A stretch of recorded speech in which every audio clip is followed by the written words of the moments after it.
Welcome to the GWP. I am the King, Jose Sands. I am with the Dragon. Which one is that? That's you. That'd be you. Oh, You're always Hollywood Marcus. And from Bad Street, USA, Big Ralph. we're here to talk about what this week in wrestling, what could have been and what should have been and what was. And since we're in January and it seems like all contracts are up around January, we have a ton of new signings that are coming this way. And it could be great for, it seems like it's great for WWE and in some cases still good for New Japan because they're keeping a lot of their main stars. So let's talk about some of the possibilities of who could be signing and who was signed. So it just came out right before we went on that EC3 is confirmed. He's coming to the WWE, but he might drop the EC3 gimmick and go back to Derek Bateman.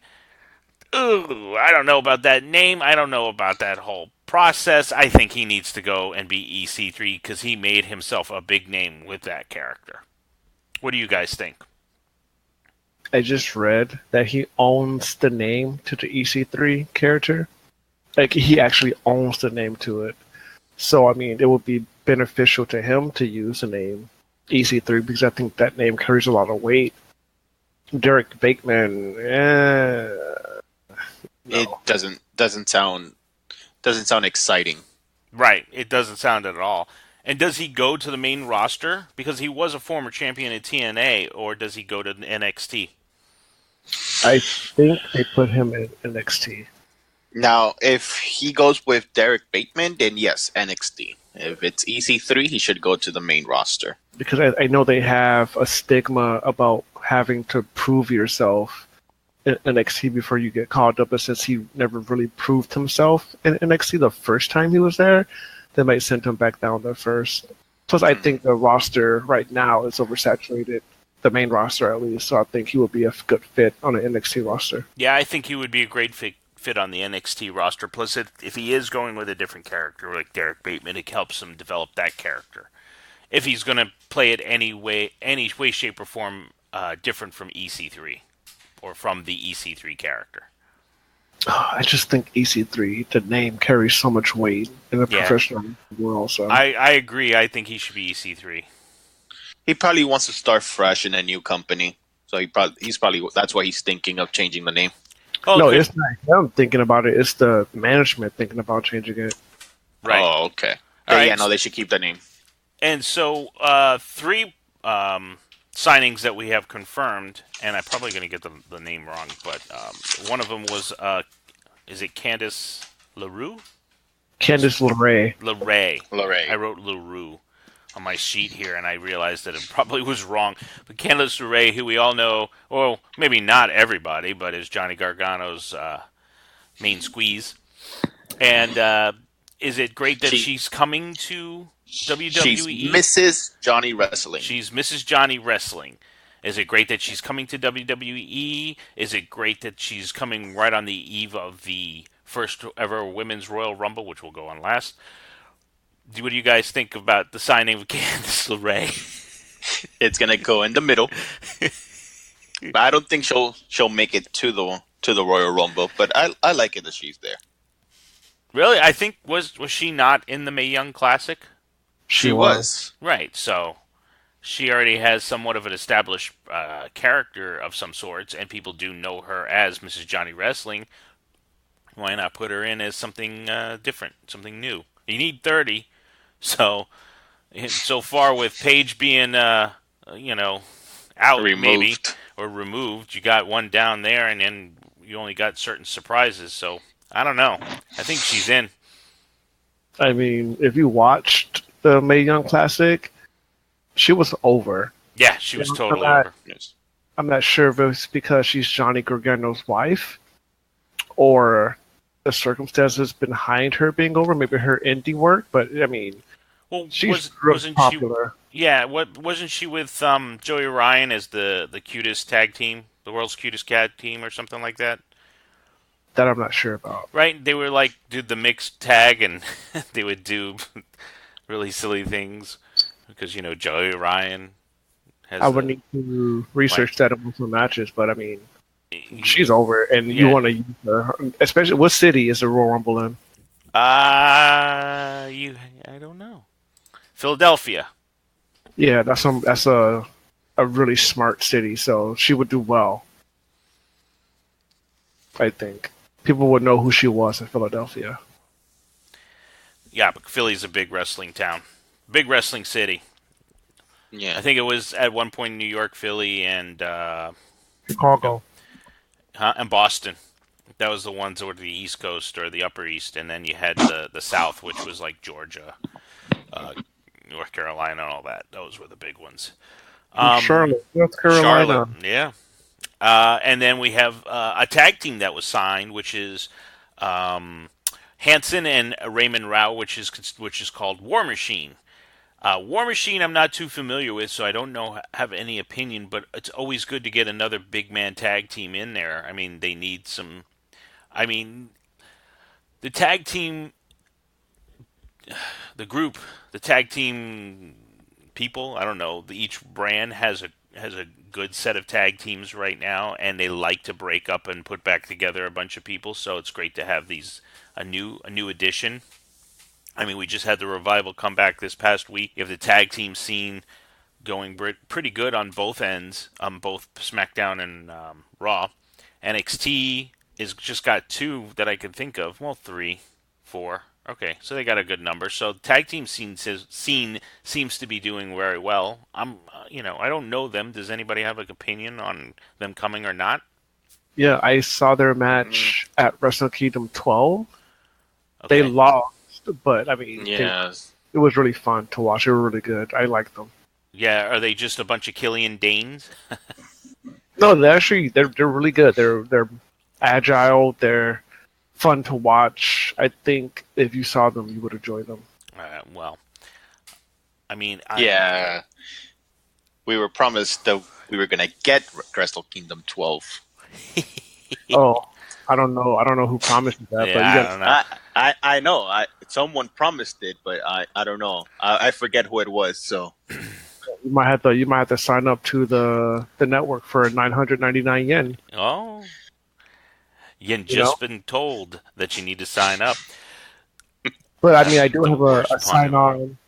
I have a screen name and a password that I can liberally use, I guess. So we'll see what happens with that. Well, I don't know if you should announce that to everybody. They can't do anything about it. No, yeah, hell.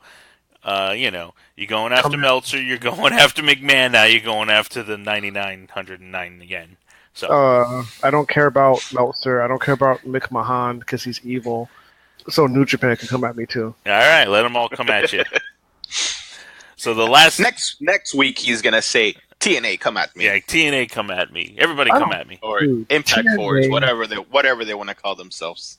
TNA is miserable and pathetic, and I don't care who from the company hears this, but you can send your staff of maybe like 2 to come at me, and I'll still wreck you. So. You lost all your people. You don't have. Who do you have? You don't have Lashley. You don't have EC3. You don't have Broken Matt. You made a mistake by letting AJ get away. You don't have Daniels. You don't have someone like who do you have TNA that you can make me want to watch wrestling? You don't have anybody. But he's like a big fish in a small pond right now. Like he just went back there, and I think it's a mistake. He's a champ, but I mean, dude. Okay, I'm doing my TNA rant. All right, TNA rant. Duly noted. Another signing they had at WWE was Ricochet. Is he lost in the shuffle here? Is he going to NXT? Is he a 205 guy? I don't know. I don't know what his weight is, to be honest. Let's find out. Yeah, but I mean, is he NXT bound or is he main roster bound? Is he known enough to be main roster? 197 pounds. Oh, there you go. He's under 205. I think he goes to the main roster and he takes the cruiserweight title from Enzo, like immediately. So you don't think they give it to Cedric coming up in the Royal Rumble? No, I think Ricochet. I mean, if you want to have a really great match for the title, then you have Cedric win it, and then you have Ricochet for Cedric. But if you just want to get it off Enzo, like to a big name, a name that's known worldwide, you have Ricochet beat him for it and get that instant notoriety. Because I mean, you guys seen his matches. He's he's amazing. Yeah. I don't think he goes to NXT. I think he goes straight to 205 Live to revitalize the brand and take the title. Whoever's the champ. So we're all good with Ricochet. Want him to be on NXT, but eventually go to 205 to help that brand. Who else did they have going over there? They had somebody that I heard was going to go over to 205. That was a big name. And I thought, oh, they're just going to drop it to Enzo's going to drop it to that guy. But I can't think of the name right now. Well, they had speculation on Cole. They had speculation on... Whatever happened to it, Tommy going there? He is there. Oh. You know what? Maybe it was a Tommy I was thinking. I don't watch 205, so... I thought they would have. How dare you? Those people are working their butts off to entertain, and nobody's watching. Nope, only you. Damn. Well, because I don't need a password or 999 yen. No, you need $9.99 US. I got 999 yen. Or how's that? Never mind. That wasn't going anywhere anyway. Anyway, so the last thing that came up was the possibility or an idea that New Japan was trying to sign Goldberg over to there. Of course, now that Goldberg was announced as the first round ballot for WWE Hall of Fame, that's kind of been put on the back burner, but it still could happen in the near future. What do you think about Goldberg going to New Japan Pro Wrestling? Why would he do that? Yeah, I don't. From what little I've seen of their style, he wouldn't fit in New Japan. He wouldn't fit, and he only does it really for the money at this point. Well, I'm sure they're gonna. I mean, they could be paying him pretty good. I don't know. I think he can do whatever he wants. Personally, I don't want to see him in TNA because TNA. New Japan. I don't want to see him in New Japan because I just think he doesn't fit, like Big Ralph said, and I think it's a waste. And like his wrestling style is very rough compared to what all the superstars are doing in New Japan, the professional wrestlers. There you go. Imagine him versus like Okada or Kenny Omega. Like, he can't hang. No, not at all. No. But if they're learning from what happened when they brought over Chris Jericho and how they got all these 25,000 new subscribers to their network. I mean, wouldn't the idea of bringing a Goldberg over, who is a notary name or a very high end name, to come over and, I don't know, squash one of their other talent really quick? Wouldn't that be something that people wanted to see? Who has better name recognition, though, Goldberg or Jericho? See, I would pay 999 yen for just like yen for 1 minute of a match. With who? Goldberg against anybody, because if he's gonna squash someone, it's gonna be like a 1 minute match. I wouldn't pay that much just to see that. No, no. Just something I don't want to see. Yeah, no, I don't want to see it either, but there's the possibility, and it would still generate some type of buzz because he is a well-known name, and it would put eyes back on New Japan Wrestling, where what Jericho did. I see, like you said, I don't see his in-ring performance or what he does meshing well with New Japan, but the possibility of a person or that caliber of a superstar coming over could put more interest in it and maybe get a little more mainstream. I mean, they're kind of pulling the whole Brock thing right now. They've got a part-timer in Jericho, and you say, no, he's not a part-timer, but he's not there every day. He's doing one-offs here and one-offs there. Then you can have a part-timer in Goldberg in some sense. I think right now they have all the notoriety that they really need, especially coming after Wrestle Kingdom 12. I don't think they want to overexpose or bring in Goldberg when it's still getting momentum without him. I think once you see it start to level off or like peter out a little bit, that's when you bring him in. I wouldn't do it right now though. Yeah, like maybe down the road, maybe 6 months down the road, you can start, Yeah. working with the idea that, okay, we need to bring someone else, not Goldberg, someone else. Yeah. Yeah, but who would you bring over that has? Whoa, I don't know. Did we step on a mouse? It was Apollo. He Oh. ate the mouse. Yeah, no, it was Apollo's tennis ball. So, I mean, I forgot where I was going. That the whole squeak threw me. Who else would you bring in? And if not, Oh yeah, Goldberg? if not Goldberg, then who else you bring in that has name and notoriety? That could still go. I mean, I know Hollywood won't want Ric Flair for everything, but he can't go anymore. Nah, I wouldn't do that to Ric Flair. No. I don't think there's anybody else that you can bring in at this point, unless it's like Unless you make a deal with WWE and you get like one of their, they loan them one of theirs.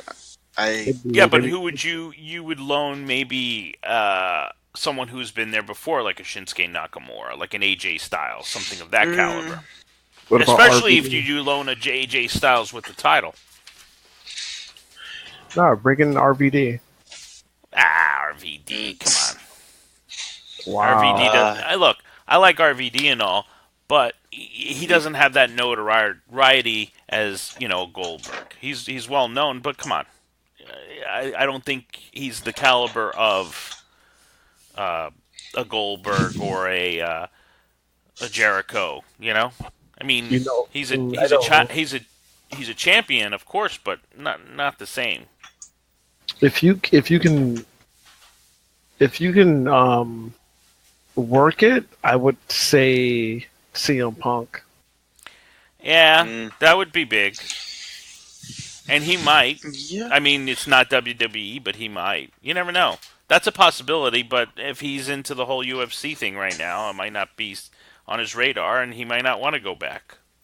Or if he decides he doesn't want to re-sign with WWE, Daniel Bryan. You could do Daniel Bryan. Or Bryan Danielson, which is the name he'll probably use. Well, I don't know. It depends. It depends on that whole thing. Is Depends if he's healthy enough. Yeah, if he is healthy enough, because with that type of style, he could definitely get hurt if he's still rocking concussions. And if he's being more aware of it, which is what we seem to think he is, that he's educating himself on it, then he would know himself, or I would think that if he does go there, he is not doing like a full time. He is doing something that will, maybe once or twice here and there, so he's not going to be constantly banging his head. True. Because I would love to see him versus Omega. Yeah, that would be great.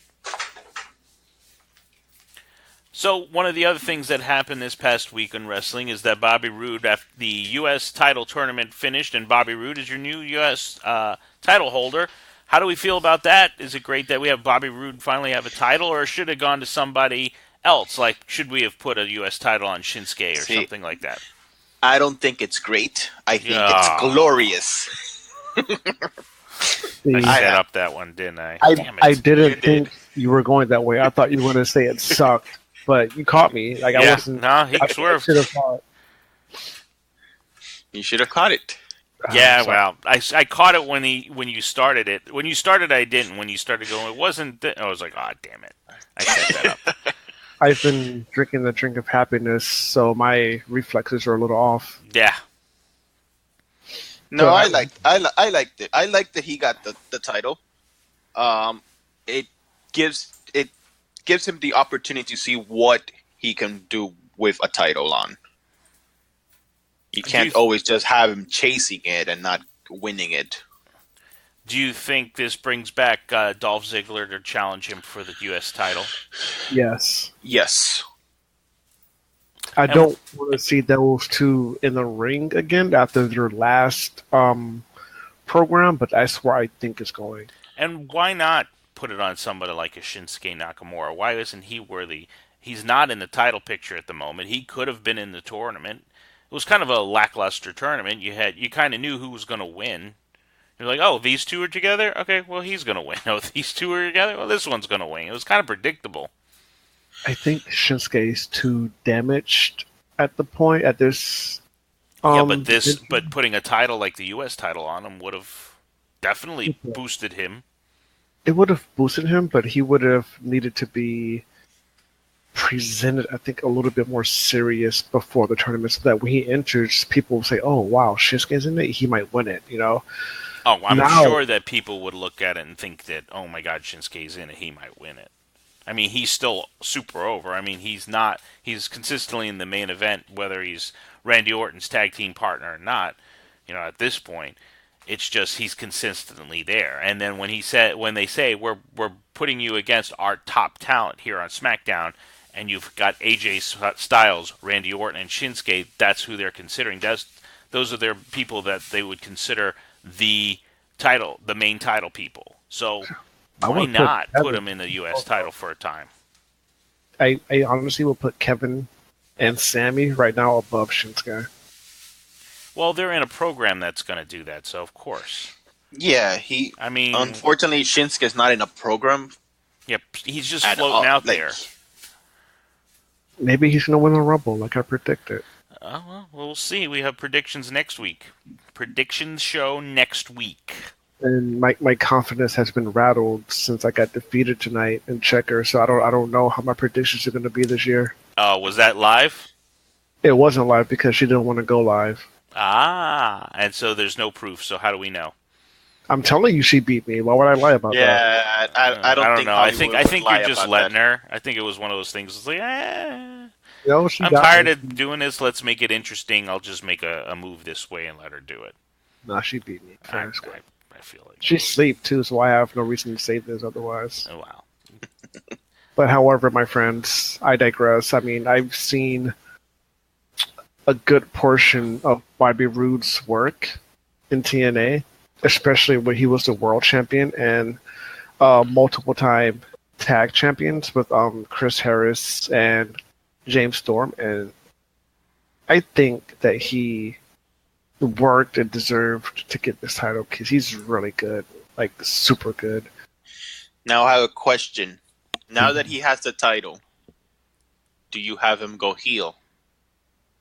His best work is as a heel, so that's something I would love to see. I would love to see straight heel generation me, Bobby Roode, just come in and he's kind of like Triple H in his style, but better. And I would just love to see a heel Bobby Roode just run through people. I agree heel Bobby Roode would be great, but I think that his entrance and everything that the crowd loving his entrance and everything that goes with it, it's just it just breathes babyface, What about... Plus he has no character development. Nobody knows what he's about. All they love is that song, which is kind of where the Ziggler thing comes in.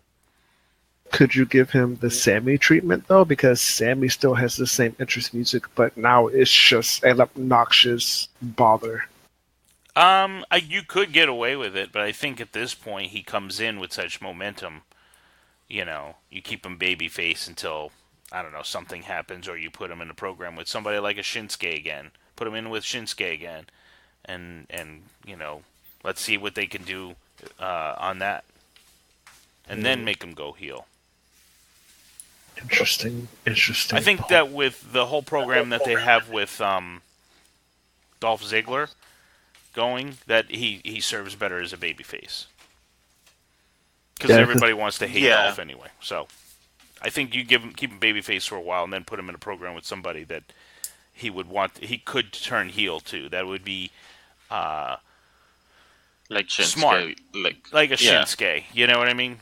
The thing about it is that I don't want to hate him. I want to like But Dolph. even when he was a heel in NXT, I liked him. Who, Rude? Yeah. I mean, he was arrogant, but I liked him. Yeah. True. He did some good work. Yeah. So another thing that happened this week in wrestling on the Raw program was not so much a title change or a title, vacant title or anything like that, but it was a bringing back of a move that was recently, or within the last couple of years, banned, which was the curb stomp that Seth Rollins used to do. And now they rebranded it as the Blackout, which, if you watch the match, you saw Finn Balor sell the hell out of it. The hell out of it. So, yeah, I don't know what the hell I said there. What did you think? Are we happy that it's there? Because, to be honest, I had not liked any of Seth Rollins' finishers since he lost the curb stomp. I liked it. I thought that it was, when I saw it, the first thing that came to my mind was like, oh, he just did that out of instinct. He didn't mean to do it, but it just came out because of muscle memory or something. Right. But when they called it the Blackout, I was like, oh, so this was planned because it has a new name. Right. I like the move. I think it's effective. And if you take away the name Curb Stomp, it pretty much loses all racial connotations, violent connotations, even though it's still a violent move because it's wrestling, but it takes away the negativity behind the move because of the name, and it just makes it another wrestling move. So I think I like it because him using the pedigree is going to work. On that note, I have a question for you then. Nope. Indeed. Okay, this move was rebranded, right? Yet, how come Reigns still has the drive-by, and it's still called the drive-by? Because he's Reigns. Because he is their Is golden it still child. called the drive-by? Last time I heard it, it's called the drive-by. Yeah. I mean, it's still a move that you don't want your kid to do on another kid. Oh no! Curb stomp. Really? I mean, you can name it whatever you want to name it. It's still a pretty awesome, a pretty sweet move. It is a great move. I thought it was awesome. It's just that it is a move that you don't want kids to do. So, I mean, if their initial reasoning for taking away was because of the name and what it indicated, I can understand that. But it is still a move that you don't want your 6-year-old doing to another 6-year-old. But that applies to any wrestling move. That is true. I mean, look at everyone with their out of nowhere RKOs. All the videos posted up on YouTube. Yeah, that's true. Plus, I think it's a move that you can sell effectively. His knee finisher that he was using looked weak. Yeah, it did, and the pedigree was the one I liked was the Falcon Arrow. Yeah, but everybody uses that. Yeah, and like when he had the pedigree, it worked when he was with the Authority, and now it just doesn't work. That's why he had to change it. Has he used it? He hasn't used it. No, he hasn't used it in a while. But that was what he used after that the was curb given stomp to was him made. by, it was given to him because. But then it made sense. But then since he's gone and he's not with them anymore, it doesn't make any sense. I always liked the curb stomp. I thought it was a great move. If you saw the way that Finn Balor sold it, sold the hell out of it. But I kind of was upset that he lost, to be honest. I know. I'm happy that he lost because I think we're gonna get heel Balor with the Balor Club. Yeah, and heel Balor is awesome, especially after what Jason Jordan did. Yeah. Mm-hmm. But see, the match was actually pretty good. Oh yeah, the match went pretty long and was pretty good. So, if they're setting up the two factions to fight each other, I'm okay with that. I mean, what happens when Dean comes back, we won't know. We don't even know how long it's going to be that Dean's out. Same thing with Samoa Joe. I read that Samoa Joe's going to be out, and he's going to miss the Rumble as well. So, yep, foot injury. Yeah, so he's going to be out longer than they thought. So, I mean, some interesting stuff happened this week. And I think with Joe out, you're going to need a heel to replace him. And Balor's a great heel. He hasn't played heel in WWE, but he has in New Japan. And he's a really good heel. So, I mean, the only thing I hope is that Mick Mahan just has a little more faith in him and just, gives him a little more reign when going heel. I think with him focusing on football now, he'll let somebody else book or something. I think he needs let Triple H do it for a while. See if he can do anything with the brands. I mean, we already know that he can do something with it. Just look at NXT. Right. At least give him Just one have, of them. If not yeah. Raw, because that's his baby, then at least let him book SmackDown. But is Road Dogg booking SmackDown? I know he's like the head agent there. I don't know. Maybe even Shane's involved in SmackDown for all I know. Who knows? Yeah. Who knows what the hierarchy Who knows is? what the behind the curtains are? Yeah. Indeed. So something that's not wrestling related, but is involving a wrestler that happened this past week was Roman Reigns, and he had accusations of dealing steroids from a gentleman named Richard Rodriguez. So Richard Rodriguez is a owner of Iron Addicts Gym in Miami, and he's been working with a DEA arrested him. He's been working with him, trying to say, and he fingered Roman Reigns as one of his distributors. Now, Reigns has come back since then saying that he doesn't know the gentleman. I've never heard of him, or this wellness, fitness, nutrition. He learned from his mistake nearly 2 years ago and paid the penalty. Since then, he's passed 11 tests as part of the WWE's independent drug testing program. What does this do to Roman Reigns' career? It sounds at this point where he makes his response and he kind of says something early, it kind of washes it. I think if he did not say something, then it would leave everybody for speculation. But now that he does say something, and whether it's true or not, it's not for us to say, he's saying he doesn't know anything. Do you think this hurts him in any way? Wait, I have 2 points to make on this. All right. So my first point will come in the form of a question. Are we playing Jeopardy? Apparently. Yes, we're playing the geekly version of Wrestling Jeopardy. Do you know who C.T. Fletcher is? No, but it sounds like somebody who would be in a circus. C.T. Fletcher is a world-famous bodybuilder and powerlifter. Okay. And he owns the Iron Addicts Gym out in California. Like, the name Iron Addicts is his intellectual property, right? Okay. Okay. So he used to let other gyms use that name, but he stopped maybe like a year or so ago, maybe a little bit more. He stopped, and he only lets his main gym use it now, right? So I'm thinking maybe the FBI or somebody came to him and say, hey, look, we're investigating this guy, because the investigation went on for a year. So maybe, they said, hey, we're investigating this guy. You might want to cut ties or blah, blah, blah. So maybe they had information previously about either Roman Reigns or somebody, you know what I'm saying? So I'm thinking, why would CT just suddenly cut ties with people using the names of his gym, Right. So that's my first point. The second point is... Okay, no, so go ahead. What did you going to say? What does it have to do with Roman Reigns?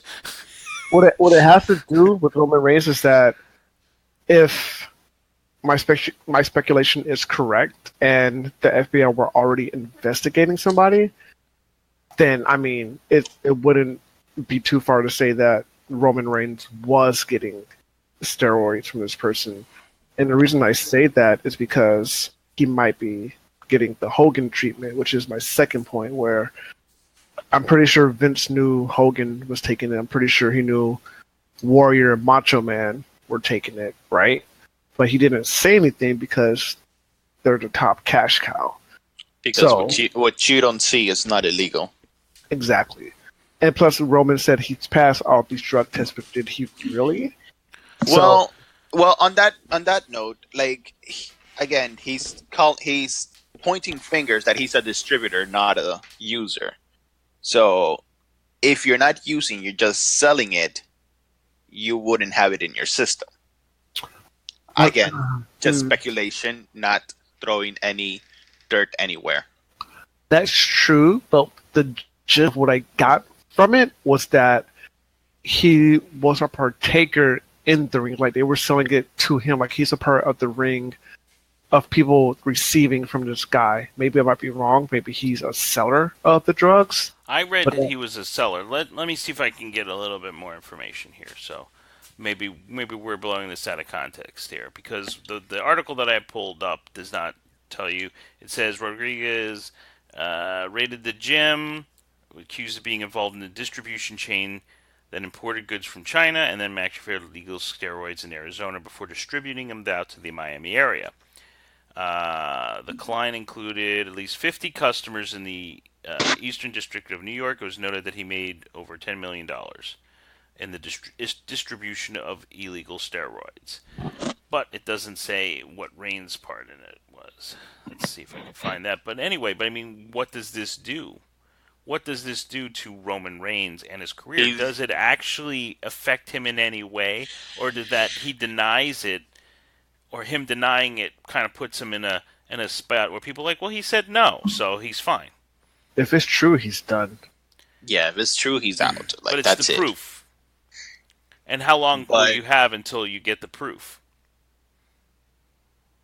I think it derails his career for now.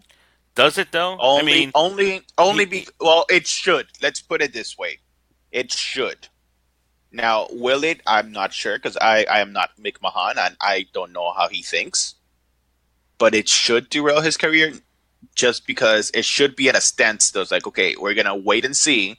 We can't have him like winning the main title because, you know, if it turns out that it's true, then it's going to look bad. We don't want to jump the gun like we did a few years ago. Not going to say for what. So it should have his career like on a standstill at least. Right, but you're now in the midst of the road to WrestleMania. That's where Royal Rumble starts. You're going towards your biggest event of the year, WrestleMania. You can't have your top guy, you know, one of your top guys, in a holding pattern at this point. Exactly. He's the Intercontinental Champion. If he loses the Intercontinental Championship to The Miz, then maybe that'll be his punishment in some way. I don't know, but you can't have him not be in the Rumble, not be in WrestleMania, and those allegations and all that research is not going to happen for a couple more months. You can get away with it. I don't think it stalls him. If it does stall him, it'll stall him after WrestleMania. So you think they get through WrestleMania, and then they take whatever actions they're going to take against them? Say it again. I'm sorry. My wife was asking if we're going to talk about Paige. She knows about Paige? She was the one who broke it to me when she was the one that told me we were sitting watching something, and she said, "Hey, did you hear about Paige?" I said, "What do you mean?" And she said, "Da da da da." She read this whole thing, and that's when I looked it up, and then I text you guys. Oh wow, I'm impressed. Yeah, so she's like, "Oh, you're going to talk about Paige?" Well, Paige didn't announce retirement, Mama. So. See, why can't Liz be awake so she can interact this way? Whatever. Anyway, I just plugged Liz. But what the hell was I gonna say? What were we talking about? We were talking about Reigns. You know, Reigns. I said. Oh, I asked you. You asked me a question. I got distracted. You asked me what was it? If he goes after. Yeah, do you think they're going to wait till after WrestleMania to put I would if I'm a business guy, right? And unless it comes out for sure that he did it, then you have right, to pull and then you can kind of go back, right? But at this point, you're in the middle of this is your biggest time of the year. Royal Rumble to WrestleMania is your biggest time of the year. That's when you start promoting heavily. You start doing all these things. You're just doing the 25th anniversary. You got all this stuff coming. You're not going to derail your top guy or one of your top guys, especially if you have him pitted to win, which we all think, against Lesnar in WrestleMania to get the Universal title. If that's where you're going, you're not going to do it. You have to wait until he just issued a statement. I know nothing, right? So it's at this point, it's the opposition or the people who are accusing him to come up with proof and come up with some way that he actually did, and then that's when you have to make your decision on your. He's saying that it's BS and that Yeah, The guy who's accusing him, he's like, you don't even know me. I don't even know I you. don't know who he is. Who's this guy? And right now you're depicting a guy who is already lied and is a distributor of drugs. So people are not going to take him to full credit. But then again, what does he have to lose? Why is he? Yeah. Why would he name this guy?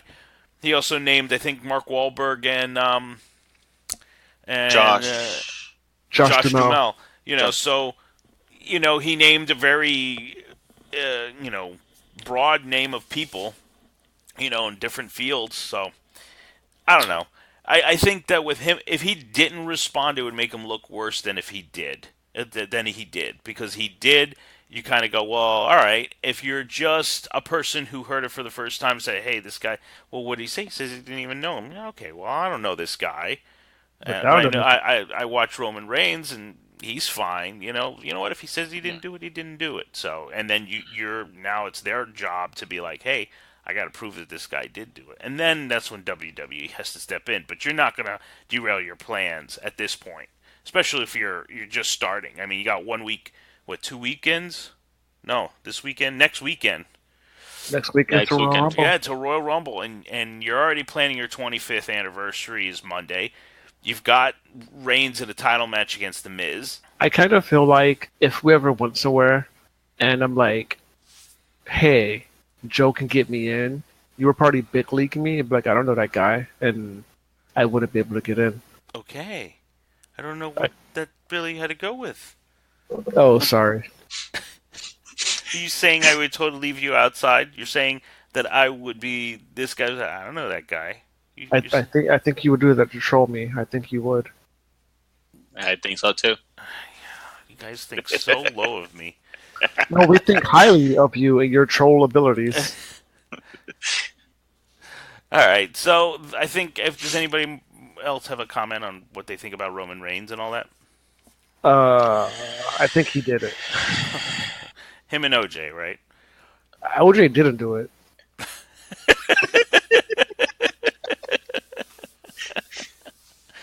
All right, I'll go with If the that. glove does not fit, you must acquit. If glove does not fit, you must acquit. If the title does not fit, it must have quit. That's why he doesn't wear it around his waist. Well, I guess. Well, no, let's not go that route. Anyway, so we got that was it. That's it for that. So the only other thing we got to talk about, which is what I decided to name this podcast, which is Braun Strowman has gone Super Saiyan. Can we believe that Braun Strowman this past week on Raw decided he was going to flip a semi? Dude, this is Ralph's topic, so I'll let This him. is Ralph's topic, but this is also I have to agree with him on this.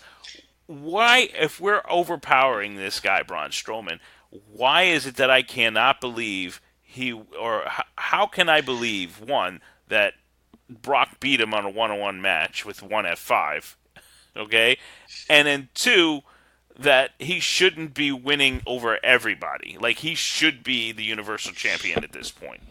I mean, the last 2 weeks, you've shown that this guy is, no pun intended, a monster.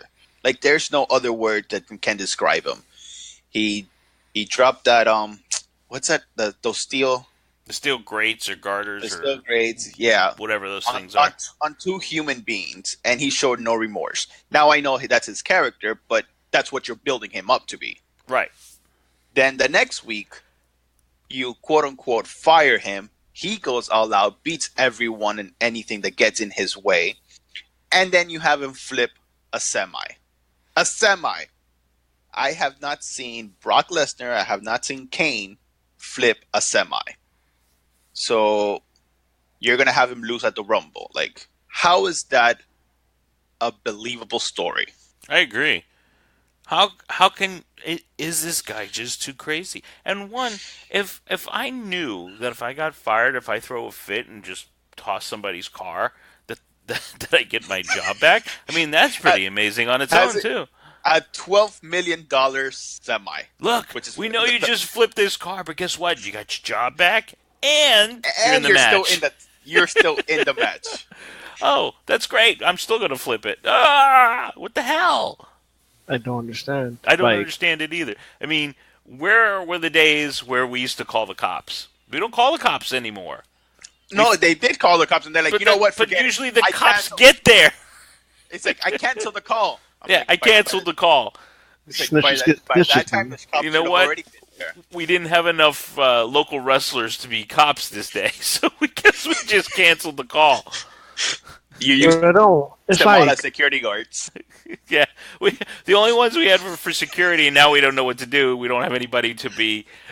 So throw them around, do a quick costume change, come back and arrest them. like how I mean, how do you lose if you flipped one out at your F5? job, wouldn't you be arrested if you started flipping cars? I would hope so. I mean, shoot, I don't know. And then the idea that this guy has got everything, beaten him up and almost broke his throat or threw him in a dump truck and whatever, or a garbage truck, and won F5. Are you kidding me?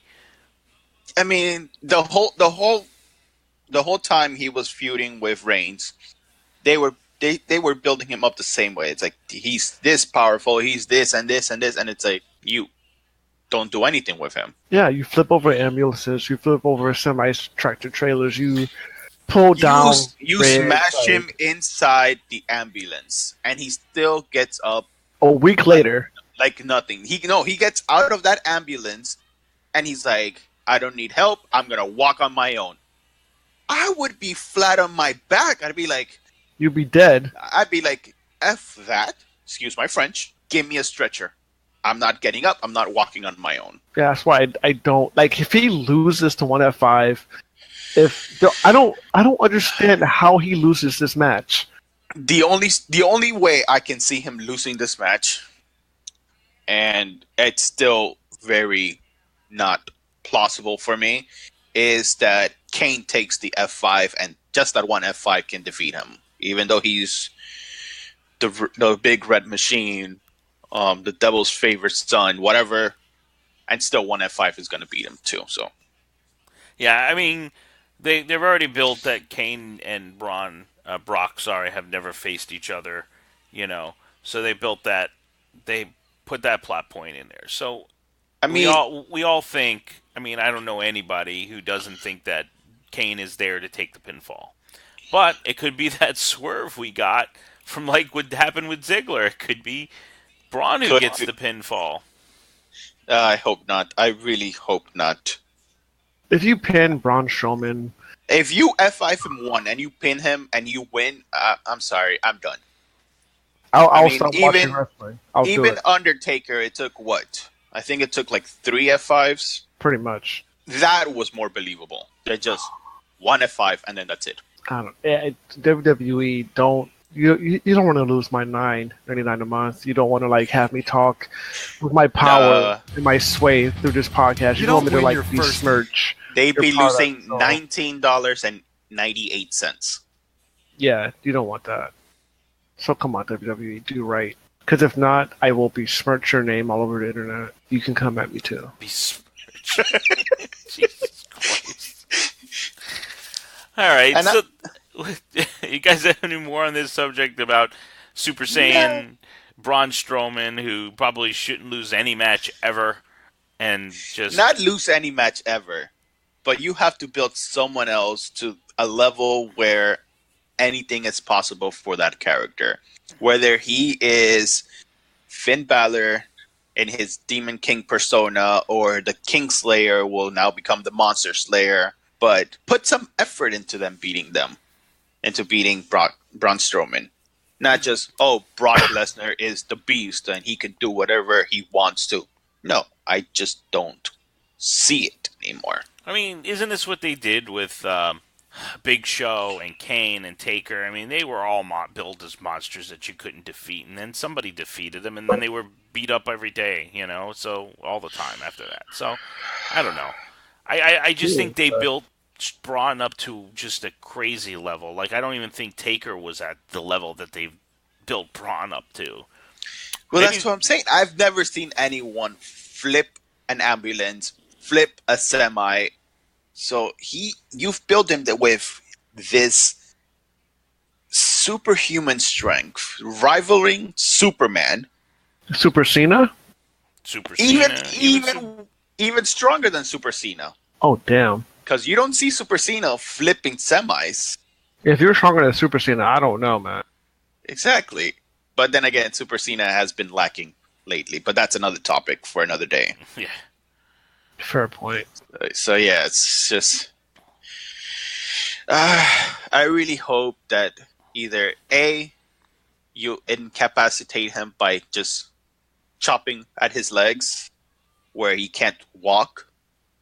That was possible with a tall person, Right. and then you pin Kane, or B, you pull the trigger and you give him the title. You give Braun Strowman the title. Hashtag Strowman wins the title. You have to like trap him under something so he couldn't get back up or whatever. Yeah, something. Yeah. You got to do something. I don't know what they're doing. We'll have to wait and see. Guess we do. So that's this week in wrestling. If you have any opinions, what the hell am I saying? Opinions or comments, please leave them below. And every week, one of us picks a match that could be either current or old school for us to review. That match is the main event of the week. This week was my pick, and I chose Ric Flair versus Barry Windham on January 20th, 1987 for the NWA World Heavyweight title. Now, where you can find this. Now, this match is not a match that you're going to see on any pay-per-view. It's not even on their main programming. This match was a match that they did for a TV taping on one of their two programs, which is either NWA Pro or Worldwide. And when it was advertised, it was a match that should have been, again, from Ric Flair versus Brad Armstrong.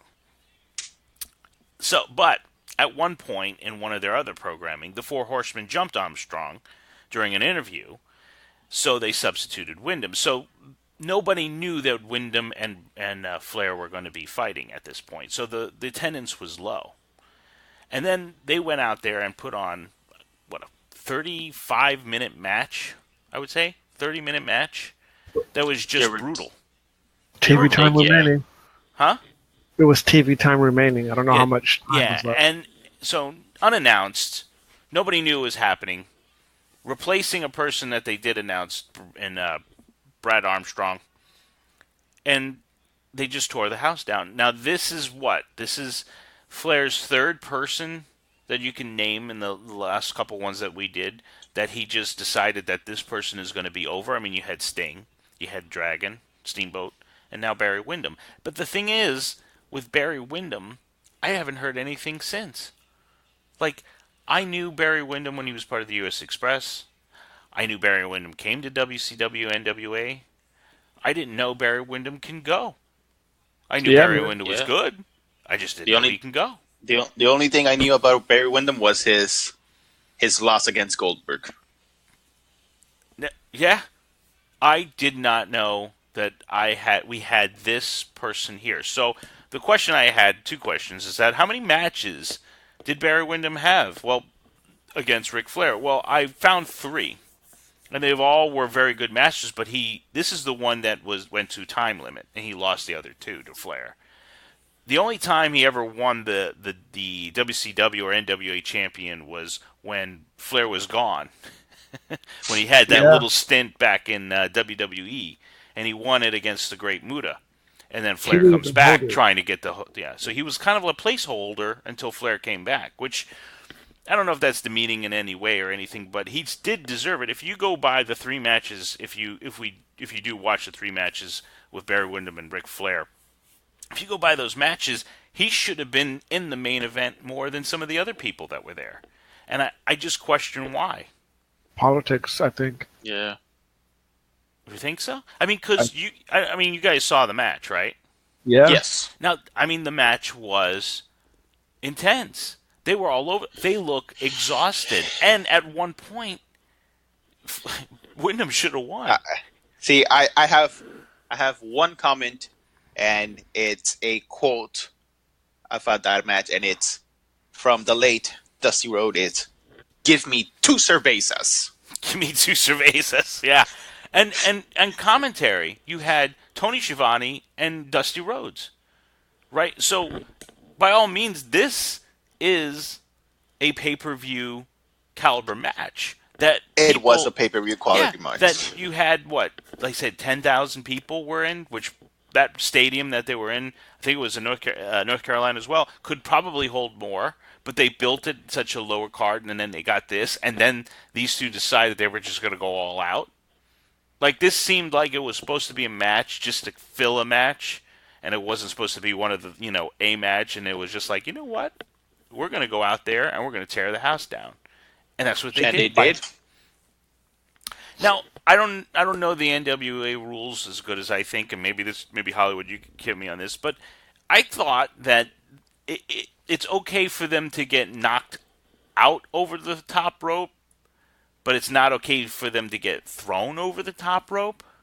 Yeah, you can't liberally or deliberately throw somebody over the top rope. That's a But if you disqualification. get hit or knocked and you flip over the top rope, that's fine. Yeah, because you basically did it yourself. Well, I mean, you got hit. I mean, you know what I mean. Yeah, I know. But it just seemed. I just thought. At one point, I think Flair like chops Windham and he flies over the top rope, and I'm like, whoa! I think he's disqualified at this point. And then it was like, no, But I it's think I keep on going. yeah, I think you have to like actually like pick somebody up and throw them over, or like they have to be face first towards the ropes, and then you like toss them over. But I think in that situation, when you chop somebody and they go over, it's not a disqualification. Me like that's like me punching you. You just fly. Nobody's expecting you for like to do a full flip. Yeah, like it's your momentum of the hit that knocks you over. It's not you actually grabbing him and pushing him over. Right. But I mean, all over the place. I mean, it got brutal when it needed to get brutal. I mean, like I said, when Flair knocks Windham out of the ring, then Flair takes advantage of the whole thing, throws him against the stairs, against the railing, against everything. And then another point in the match, Windham knocks Flair over the top rope, and he takes advantage.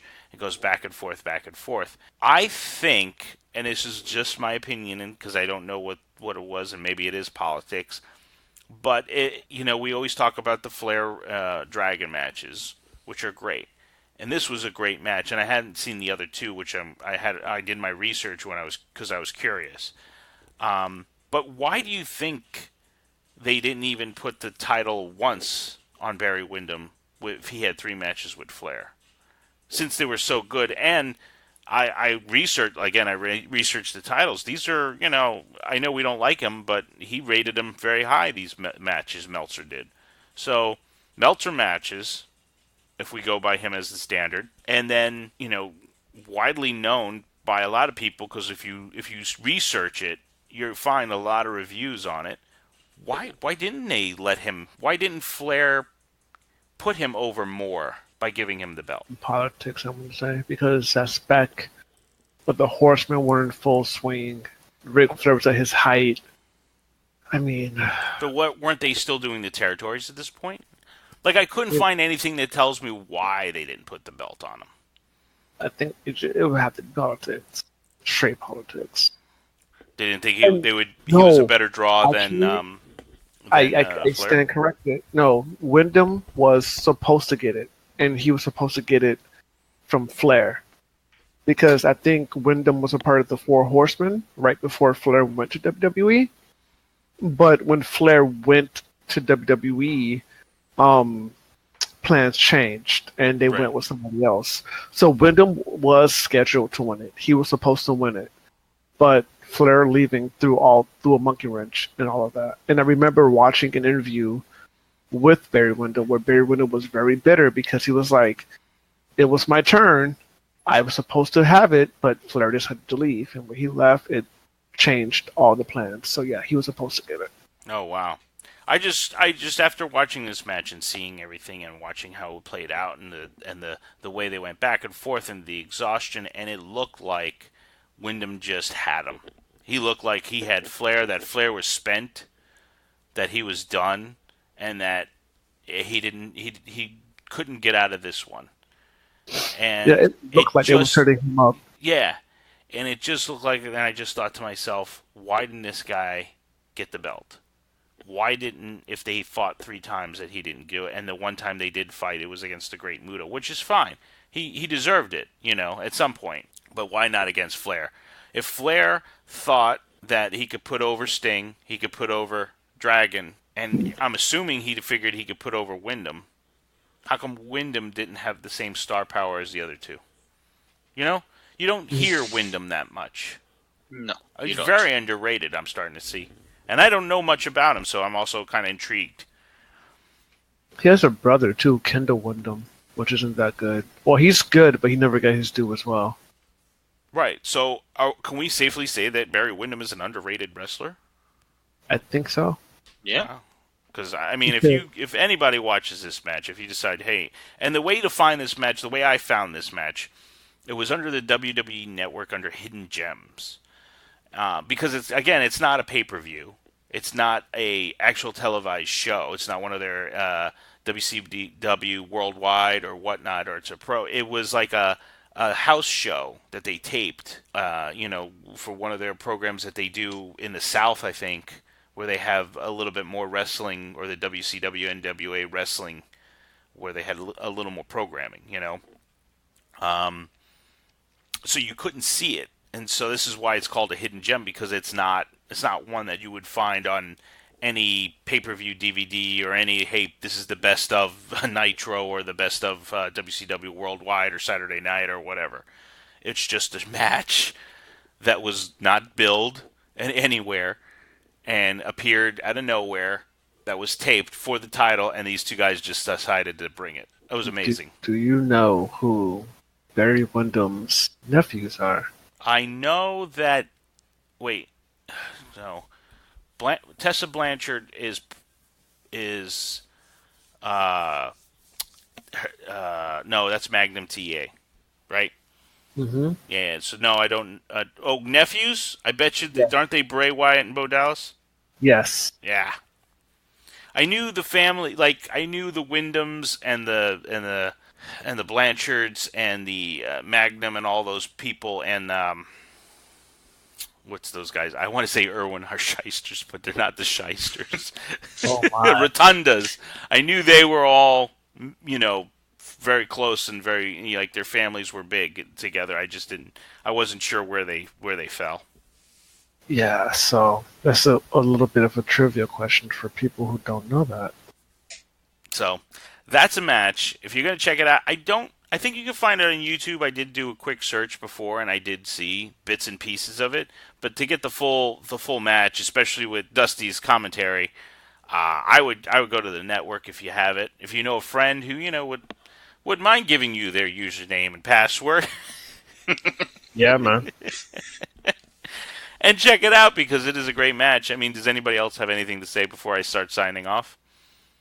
I liked it. It was one of those matches where you watch it and you don't know who's going to win. You don't know what's going to happen, because it was that competitive and back and forth.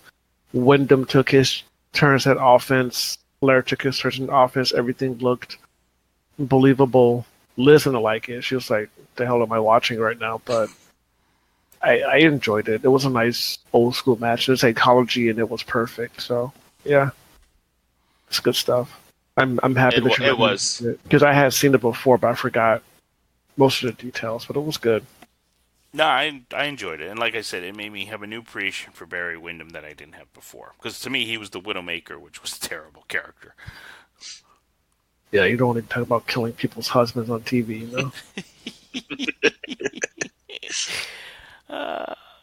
Well, that's it for us. If you want to check it out, it's Ric Flair versus Barry Windham, January 20th, 1987. Hidden Gems on the WWE Network. I'm sure it's on YouTube, or bits of it on YouTube, so you can check it out. We want to thank you for listening.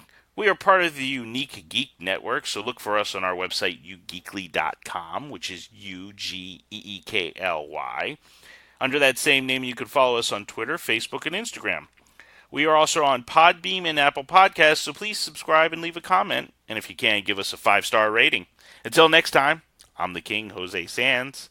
I'm here with the Dragon, Hollywood Marcus. And from Bad Street, USA, we got Big Ralph saying, see you next time. Bye. Bye. Gonna go get myself 2 cervezas. 2 cervezas. Yo quiero 2 cervezas.